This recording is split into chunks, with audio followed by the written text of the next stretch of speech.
The Canadian Open began today at Glen Abbey in Oakville, Ontario. 18 Canadian players wanting to end the drought of a Canadian golfer winning our national championship. It has been since 1954 since the last Canadian did so.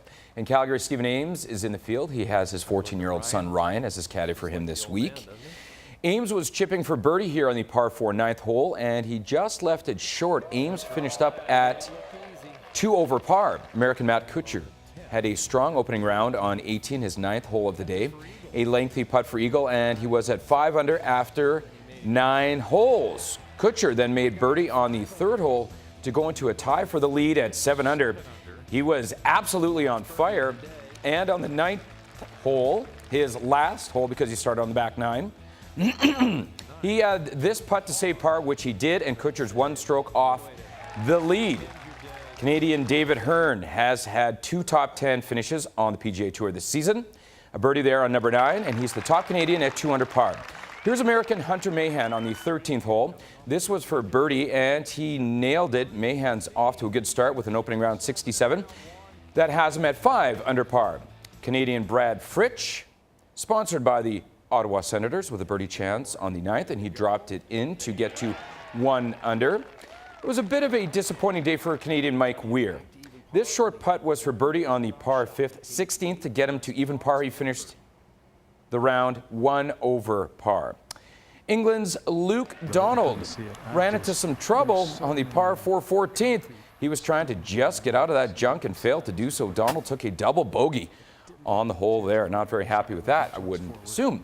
Looking at the leaderboard now, Brendan Steele is on top, firing a blistering 65. But there are 3 golfers within 2 strokes and two golfers within 2 strokes at 5 under par. 9 players at 4 under par, by the way. David Earn is the top Canadian at 2 under. Graham Dillette is at even par.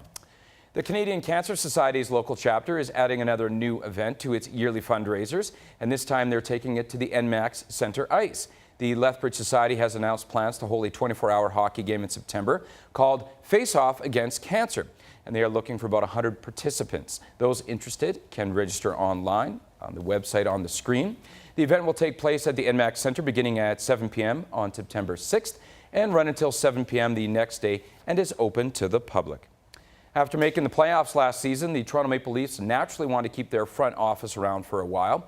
Today, the Leafs announced that the club has signed general manager Dave Nonis to a 5-year contract extension. Nonis, who is 47, became the 15th general manager in Toronto franchise history when he was named to the post on January 9th. The Leafs advanced to the playoffs for the first time since 2004 by securing the 5th seed in the Eastern Conference in the shortened 48-game regular season.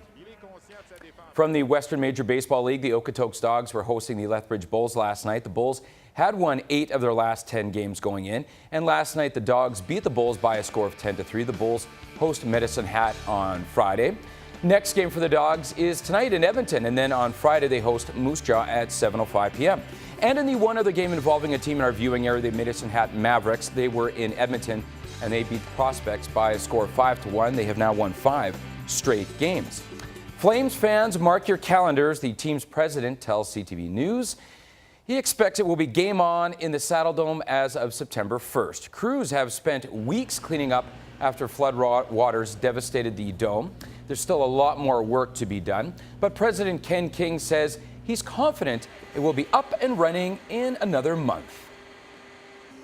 From a public standpoint, it would be virtually impossible for them not to see a fully functional building from their perspective.